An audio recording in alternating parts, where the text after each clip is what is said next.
இறைவா நீயே அனைத்தும். இறைவா நீ நன்றாக இருக்க வேண்டும். வணக்கம். இன்னைக்கு நாம ஒரு ஆழமான பார்வை பார்க்க போறோம். இது சித்தன் அருள் பிளாக் ஸ்பாட்ல வந்த 1953ஆம் பதிவு. தலைப்பு பாத்தீங்கன்னா, அன்புடன் அகத்தியர் மாமுனிவர் உரைத்த மதுரை வாக்கு 13. பரமபூஜ்ய அகத்தியர் மாமுனிவர் ரொம்ப அன்போட சொன்ன வழிகாட்டுதல் இது. இது ஜூன் 22, 23, 2025 தேதிகள்ல மதுரை பசுமலையில இருக்கிற அருள்மிகு ஸ்ரீ சக்தி மாரியம்மன் கோவில்ல நடந்த உரையாடல்னு அந்த பதிவுல இருக்கு. ஆமா, இதுல நிறைய விஷயங்கள் இருக்கு. வழிகாட்டுதல், எச்சரிக்கை, அப்புறம் நல்ல ஊக்கமும் கூட. கரெக்ட். இதுல இருக்கிற முக்கிய செய்திகள், நமக்கான எச்சரிக்கைகள், அப்புறம் நமக்கு கிடைக்கிற அந்த ஊக்கம், இதெல்லாம் ஆழமா புரிஞ்சுக்கிறது தான் நம்ம நோக்கம். சரி, உள்ள போலாமா? நிச்சயமா. முதல்லயே பாருங்க, அகத்தியர் ஒரு பெரிய நம்பிக்கைய தராரு. இறைவனை தேடுனா போதும். எல்லாத்தையும் பார்த்துப்பாருன்னு சொல்றார். கவலை எல்லாம் விடுங்கன்னு ரொம்ப அழுத்தமா சொல்றாரு. அப்பா கிட்ட பிள்ளை கேட்டா அப்பா செய்யாமலாம் இருப்பாருன்னு கேக்குறாரு. இது பாருங்க, கேட்க ரொம்ப எளிமையா இருக்கு. ஆனா இதுக்குள்ள பெரிய விஷயம் இருக்கு. அதாவது இறையாற்றல் எல்லா இடத்துலயும் இருக்கு, அது உண்மைதான். ஆமா. ஆனா அத நாம எப்படி ஈர்க்கிறது, நம்ம கிட்ட எப்படி கொண்டு வர்றது, அதுக்கான வழியை தெரிஞ்சுக்கணும்னு தான் அவர் சொல்றாரு. இது நம்மளோட தனிப்பட்ட அக ஆற்றல வளர்க்கறதுல கவனம் வைக்குது. அவர் சொல்ற மாதிரி நம்ம ஆற்றலும் இறையாற்றலும் ஒன்னாகும் போது வெற்றி தானா வரும். அந்த அக ஆற்றலை வளர்த்துக்க அவர் ஒரு குறிப்பிட்ட முறையும் சொல்றாரே, ரொம்ப எளிமையான முறை மாதிரி தெரியுது. ஆமா ஆமா, தினமும் ராத்திரி தூங்க போறதுக்கு முன்னாடி நம்ம குடிக்கிற தண்ணியில சில பொருட்களை போட்டு வைக்க சொல்றாரு. என்னென்ன பொருட்கள் அது? துளசி இலைகள், அப்புறம் கொஞ்சம் வேம்பு இலைகள், வில்வ இலைகள், அதோட ருத்ராட்சம், கொஞ்சமா பசுஞ்சாணம், அப்புறம் அருகம்புல். இந்த 6 பொருளையும் தண்ணியில போட்டு ராத்திரி முழுக்க ஊற வச்சு காலையில வெறும் வயித்துல குடிக்கணும்னு சொல்றாரு. இதுக்கு பின்னாடி என்ன காரணம் இருக்கும்? சும்மா நம்பிக்கையா, இல்ல வேற ஏதாச்சும் அறிவியல் மாதிரி, அதாவது அவர் வாக்குல இருக்கா? இருக்கு, அந்த பதிவிலேயே விளக்கியிருக்காங்க. அகத்தியர் வாக்குப்படி இந்த பொருட்களுக்கு ஒரு காந்த சக்தி, வெப்ப சக்தி இருக்குதான். ஓ, அப்படியா? ஆமா, இது தண்ணியோட தன்மையை மாத்தி பிரபஞ்சத்துல இருக்கிற அந்த இறையாற்றல், அந்த பதிவுல மீன்காந்த அலைகள்னு சொல்றாங்க, அந்த சக்தியை ஈர்க்கிற திறனை தண்ணிக்கு கொடுக்குதான். அப்போ அந்த தண்ணி ஒரு ஆண்டனா மாதிரி வேலை செய்யுதுன்னு சொல்ல வரீங்க? கிட்டத்தட்ட அப்படிதான். சுருக்கமா சொன்னா அப்படிதான். அந்த தீர்த்தத்தை நம்ம குடிக்கும்போது நம் உடம்பும் அந்த தெய்வீக ஆற்றலை நல்லா உள்வாங்கிக்கிற தன்மை பெறுது. இது நம்மள சீக்கிரமா பக்குவப்படுத்தும்னு சொல்றாரு அகத்தியர். ஆனா இதுல ஒரு முக்கியமான கண்டிஷன் இருக்குல்ல? ஆமா, ரொம்ப முக்கியமான கண்டிஷன். இத செய்யும்போது கண்டிப்பா மாமிசம், முட்டை கூட சேர்த்துதான், எதையும் சாப்பிடக்கூடாது. இது கொஞ்சம் யோசிக்க வைக்குது இல்லையா? நம்ம சாப்பாட்டுக்கும் ஆன்மீக சக்தியை ஏத்துக்கிற திறனுக்கும் என்ன தொடர்புன்னு. நிச்சயமா. அப்போ இது வெறும் சடங்கு மாதிரி இல்ல, நம்ம அக ஆற்றலை பலப்படுத்தி நெகட்டிவ் எனர்ஜில இருந்து ஒரு கவசம் மாதிரி நம்மள காத்து இறை அருளை ஈர்க்கிற ஒரு வழிமுறைனா அகத்தியர் சொல்ற மாதிரி எடுத்துக்கலாம். கரெக்ட். அப்படி செஞ்சா ஒரு புத்துணர்ச்சி கிடைக்கும், கஷ்டமெல்லாம் போய் வெற்றி வரும்னு கூட அவர் சொல்றார். சரி, அக ஆற்றல் ஒரு பக்கம். அடுத்ததா அகத்தியர் சில முக்கியமான எச்சரிக்கைகளையும் கொடுக்கறாரு. குறிப்பா ராகு கேது கிரகங்கள் பூமியை நெருங்கி வர்றத பத்தி. இது கொஞ்சம் கவனிக்க வேண்டிய இடம் இல்லையா? ஆமா, அதோட விளைவுகள் கொஞ்சம் தீவிரமா இருக்கலாம்னு அந்த வழிகாட்டுதல் சொல்லுது.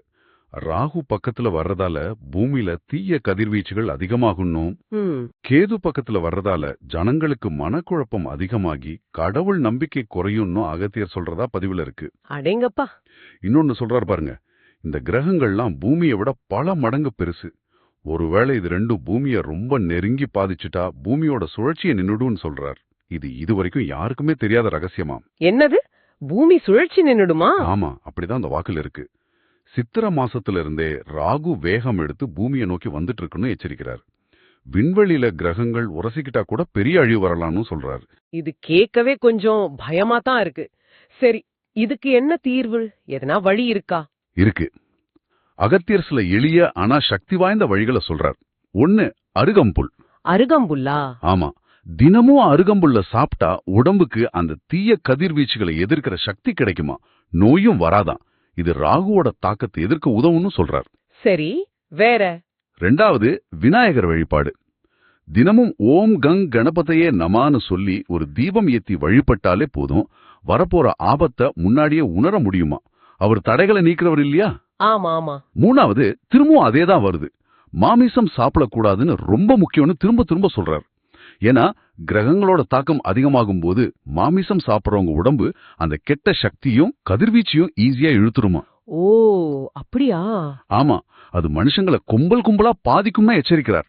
அப்போ இந்த பெரிய பிரபஞ்ச நிகழ்வுகளுக்கும் நம்ம தனிப்பட்ட பழக்க வழக்கங்களுக்கும் நேரடி தொடர்பு இருக்குன்னு சொல்றாரு. சரியா சொன்னீங்க. இது இன்னும் கொஞ்சம் பெருசா பார்த்தா அகத்தியர் சுய கட்டுப்பாடோட முக்கியத்துவத்தை சொல்றாரு. நீங்க உங்களே முதல்ல ஜெயிக்கணும்னு சொல்றாரு. தன்னையே கட்டுப்படுத்த முடியாதவன் எப்படி அடுத்தவங்களை வழி நடத்த முடியும்னு கேக்குறார். அப்புறம் இந்த உலக அளவுல வர ஆபத்துகளோட ஒப்பிடும்போது நமக்கு இருக்கிற சின்ன சின்ன பிரச்சனைகள், கல்யாணம் ஆகல, வேலை கிடைக்கல, இதெல்லாம் அவ்வளவு பெரிய விஷயமா, எல்லாரும் காப்பாத்துறதுன்னா முக்கியம் அப்படின்னு கேட்டு நம்ம பார்வையை இன்னும் பெருசாக்க சொல்றார். கலியுகத்துல மனுஷங்களோட கெட்ட எண்ணங்களுக்கும் இந்த கிரக தாக்கத்துக்கும் கூட தொடர்பு இருக்குன்னு சொல்றாரே. ஆமா, சுயநலம், பொறாமை, அடுத்தவங்களை கஷ்டப்படுத்துறது, இந்த மாதிரி கெட்ட எண்ணங்களுக்கும் கிரகங்களோட தாக்கத்துக்கும் தொடர்பு இருக்குன்னு சுட்டி காட்டுறார். அந்த கெட்ட எண்ணங்களே கூட கிரக தாக்கத்தால அதிகமாகுதான். அதனால இது நம்ம மனசை மாத்தி நல்ல எண்ணங்களை வளர்க்க சொல்ற ஒரு அழைப்பு மாதிரி இருக்கு. இந்த மாதிரி கஷ்டமான காலத்துல மனுஷங்களுக்கு உதவி கிடைக்குமா? தனியா விட்டுருவாங்களா? இல்லவே இல்ல, நிச்சயமா உதவி இருக்கு. சித்தர்களும் தேவர்களும் மனுஷங்களுக்கு உதவ எப்போதுமே இருக்காங்கன்னு அகத்தியர் உறுதி சொல்றார். சித்தர்கள் பூமியில அவதாரம் எடுத்து அறியாமையால மக்கள் தங்களையே அழிச்சுக்காம இருக்க தொடர்ந்து வேலை செய்யறாங்கன்னு சொல்றார். அவங்க பார்வையில நல்லவன் கெட்டவன் யாரும் இல்லையாமா. ஆமா, எல்லோருமே கடவுளோட குழந்தைங்க தான்.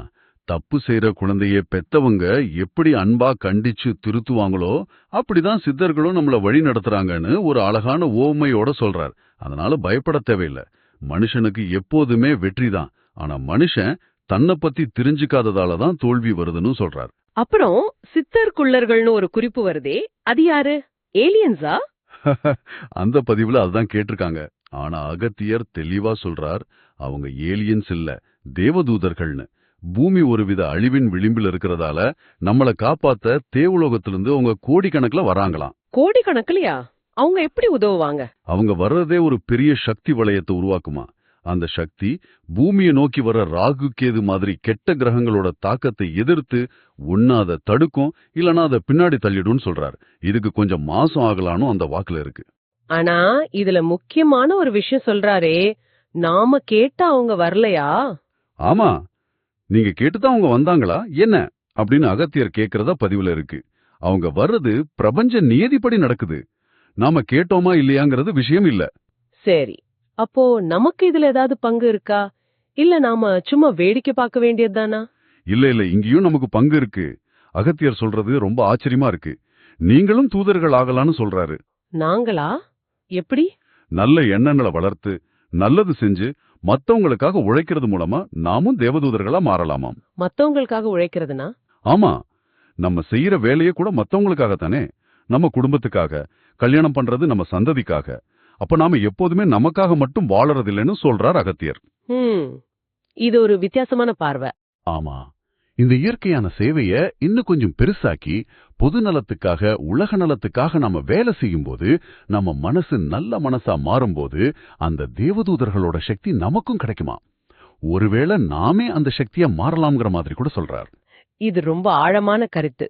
அகம் பிரம்மாஸ்மி, நான் தான் பிரம்மம்னு சொல்றோம் இல்லையா, அதுக்கு தடையா இருக்கிற ஆணவம், கர்மம், மாயை, இதையெல்லாம் தாண்டி சுயநலம் இல்லாம மத்தவங்களுக்காக வாழும்போது நாமும் தெய்வீக நிலைய அடையலான்னு சொல்ற மாதிரி இருக்கு. கரெக்டா சொன்னீங்க. அந்த நல்ல எண்ணம் இருந்தா போதும், நாமளே தேவதூதர்களோட சக்தியை பெற முடியுங்கிறதா இதுல முக்கியம். இவ்ளோ விஷயங்கள் சொல்ற அகத்தியர் நம்ம கூட இருக்காரா? அவரை எப்படி உணர்றது? இதுக்கு அகத்தியரே ரொம்ப அழகா பதில் சொல்றார். நம்ம வீடுகள்ல நம்ம வச்சிருக்கிற அவரோட படம் இருக்கே, அது வெறும் படம் இல்லையா, அங்கே யானே இருக்கின்றேன்னு சொல்றார். ஓ, அவர் முன்னாடி நிக்கிறது அப்பா முன்னாடி நிக்கிறதுக்கு சமமா. நாம கேட்கலனாலும் நம்ம தேவை அவருக்கு தெரியும். ஒவ்வொரு வீட்ல இருந்து அவர் நம்மள பாத்துக்கிட்டு தான் இருக்காருன்னு சொல்றாரு. அதனால மனசார அவர் முன்னாடி நின்னா போதுன்னு சொல்றார். ஆனா அதே சமயம் கலியுகத்துல வர்ற போலி சாமியார்கள் பத்தியும் அவர் எச்சரிக்கிறார் இல்லையா? ஆமா, அது ரொம்ப ரொம்ப முக்கியமான எச்சரிக்கை. தன்னைத்தானே சித்தன், பக்தன், இறைவன், என் அம்பாளே நான் தான் பட்டம் போட்டுக்கிட்டு சொந்த லாபத்துக்காக மக்களை ஏமாத்துறவங்க அதிகமாவாங்கன்னு சொல்றாரு. அவங்கள மிகப்பெரிய திருடன்னு ரொம்ப கடுமையா சொல்றாரு. இந்த மாதிரி ஆளுங்க அதிகமா வரதே கலியுகம் கடைசி கட்டத்துல இருக்கிறதுக்கு அடையாளம்னு சொல்றார். அப்போ உண்மையான ஆன்மீகத்தை எப்படி கண்டுபிடிக்கிறது? உண்மையான சித்தர்கள் எப்போதுமே உலக நலனை பத்தி தான் பேசுவாங்க, தன்னோட லாபத்துக்காக இல்ல. மனுஷன்தான் தான் பிரச்சனைக்காக கடவுள்கிட்ட பேசுறதா பொய் சொல்லுவான். ஆனா சித்தர்கள் உலகத்தை காப்பாத்துற வழியை தான் சொல்லுவாங்கன்னு சொல்றாரு. இங்கதான் திருமூலரோட அந்த பாட்டு ஞாபகம் வருது. தெளிவு குருவின் திருமேனி காண்டல். குருவோட உண்மையான வார்த்தையை கேட்கறதான் தெளிவு.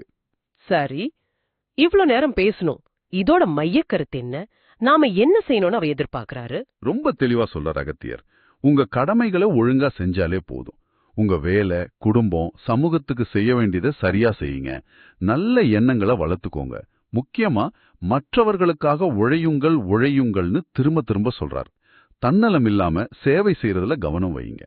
அவர் கொடுத்த அந்த வேலை, அதாவது நல்ல எண்ணம், நல்லது செய்யறது, கடமை தவறாம இருக்கிறது, மத்தவங்களுக்காக உழைக்கிறது, இதெல்லாம் நாம செஞ்சா. ஆமா, இத நாம செஞ்சா நம்மளோட மத்த தேவைகளை அவர் பார்த்துக்கிறதா உறுதி சொல்றார். உங்கள் வேலையை யானே செய்வேன்னு சொல்றார். குறிப்பா திருநெல்வேலியில பாபநாசத்துல லோபாமுந்திரியோட இருக்கிறதா சொல்லி அங்க வந்து கேட்க சொல்றாரே. ஆமா, பாவங்களை நாசம் பண்ற அந்த இடத்துல அன்னை லோபாமுத்திரையோட அவர் இருக்கிறாராம். அங்க வந்து உங்களுக்கு என்ன வேணும்னாலும் கேளுங்க. பணம், கல்யாணம், ஆரோக்கியம் எதுவானாலும் யான் கொடுக்கறேன். ஆனா யான் சொன்ன இந்த நல்ல காரியங்களை செய்யுங்கன்னு உத்தரவாதம் கொடுக்கிறார். அகத்தியர் நட்சத்திரம் கெனோபஸ் பத்தியும் ஒரு குறிப்பு இருக்குல்ல? ஆமா, அது ஒரு கூடுதல் தகவல் மாதிரி. ஆனா அதுவும் ஒரு வகையில பாதுகாப்பு பத்தினதுதான். அகத்தியரும் மத்த சப்தரிஷிகளும் நட்சத்திர ரூபத்தில இருந்து பூமிய விண்கல் மாதிரி பெரிய ஆபத்திலிருந்து ஓரளவுக்கு காப்பாத்துறதா அந்த வழிகாட்டுதல் சொல்லுது. அகத்தியர் நட்சத்திரத்தை மாசத்துக்கு ஒரு தடவையும் சப்தரிஷி மண்டலத்தையும் வானத்துல பார்க்கலானோ, அதை பார்க்க இப்ப இருக்கிற டெக்னாலஜி, மொபைல் ஆப்ஸ் இருக்குல்ல, அதை பயன்படுத்துங்கன்னு அவர் சொல்றது கொஞ்சம் சுவாரஸ்யமா இருக்கு. ஆமா, பழைய ஞானத்தோட புது அறிவையும் சேர்த்துக்க சொல்றார். கரெக்ட். நம்ம சாதாரண கண்ணுக்கு தெரியாத பல விஷயங்கள் இருக்கு, நமக்காக வேலை செய்யற தெய்வீக பாதுகாப்பு இருக்குன்னு நம்மளை யோசிக்க வைக்கிறார். நம்ம தெரியாமலே எவ்வளவு பெரிய சக்திகளால சூழப்பட்டு பாதுகாக்கப்படுறோம்னு ஒரு எண்ணம் வருது இல்லையா? நிச்சயமா. அப்போ இன்னைக்கு நாம பார்த்த இந்த ஆழமான பார்வையோட முக்கிய சாராம்சங்களை தொகுத்தா, எளிய பழக்கங்கள் மூலமா நம்ம அகவலிமைய கூட்டிக்கலாம். பிரபஞ்சத்துல நடக்கிற விஷயங்களை பத்தி கொஞ்சம் விழிப்பா இருக்கணும். தன்னலமில்லாத எண்ணத்துக்கும் செயலுக்கும் பெரிய சக்தி இருக்கு. எல்லாத்துக்கும் மேல அகத்தியர் மாதிரி பெரிய சித்தர்களும் தேவதூதர்களும் எப்பவும் நமக்கு துணையா இருக்காங்கங்கிற நம்பிக்கை இதுதானே? ரொம்ப சரியா சொன்னீங்க. உங்களுக்காக ஒரு இறுதி சிந்தனை. அகத்தியர் சொல்ற மாதிரி நாம பெரும்பாலும் நமக்காக வாழ்றதில்லைங்கிறது உண்மைதான். நம்ம செயல்கள் இயற்கையாவே நம்ம சுத்தி இருக்கிறவங்கள நோக்கித்தான் இருக்கு. குடும்பம், நண்பர்கள், சமூகம்னு. ஒருவேளை இந்த அன்பு வட்டத்தை, இந்த சேவை வட்டத்தை இன்னும் கொஞ்சம் உணர்வு பூர்வமா நாமளே பெருசாக்கி இந்த முழு உலகத்தோட நல்லதுக்காக, பிரபஞ்சத்தோட நல்லதுக்காக நாம செயல்படுறத ஒரு நோக்கமா ஏத்துக்கிட்டா, அது நம்மள அந்த தெய்வீக பாதுகாப்பு சக்திகளோட இன்னும் நெருக்கமா இணைக்குமா? ஒருவேளை நம்மளே அந்த தூதர்களோட ஒரு பகுதியா மாத்திர சக்தியை தருமா? இத பத்தி கொஞ்சம் யோசிச்சு பாருங்க. ஓம் அன்னை ஸ்ரீ லோபாமுத்ரா உடனுரை தந்தை அகத்திய மாமுனிவர் திருவடிகளில் சமர்ப்பணம். சர்வம் சிவார்ப்பணம்.